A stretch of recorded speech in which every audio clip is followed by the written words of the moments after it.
Humarap si Actress Angelica sa preliminary investigation sa Piskalya sa Pasay City. Kaugnay ito ng reklamong inihain ng social media broadcasters ng Pilipinas Incorporated dahil saan nila ipag-post ng explicit videos sa social media account nito.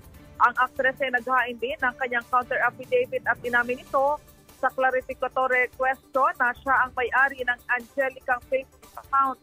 Gayunman, hindi anya siya ang nag-post ng explicit scenes mula sa kanyang pelikula. Anya si Viva Max Lemon Garcia ang nag-upload ng 6 na obscene na video sa personal FB niya. Ang kaso nga kinakarap ni Kang ay 6 counts ng paglabag sa Article 201 ng Revised Penal Code in relation to cybercrime law. Kasama mo sa Southern Metro Manila, Radyo Manchart, Kuyatas Adra, Tatak,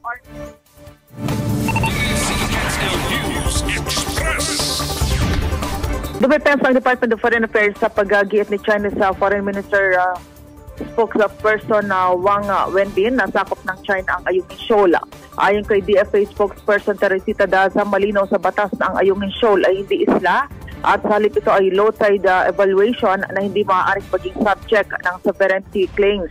Nilinaw ng DFA na ang Ayungin Shoal ay 106.3 nautical miles mula sa Palawan at nangangahulugan na mas malapit ito sa Pilipinas kaysa sa China. Iginit din ng DFA na batay sa UNCLOS at sa final and binding 2016 award sa South China Sea Arbitration, ang Ayungin Shoal ay nasa exclusive economic zone at continental shelf ng Pilipinas. Nangangahulugan niya ito na ang Pilipinas ay ang may sovereign right at jurisdiction sa Ayungin Shoal at hindi ang China. Ayon pa sa DFA, ang ginawang resupply ng BRP Sierra Madre ay lehitimong aktibidad ng Pilipinas sa exclusive economic zone nito at naayon sa international law.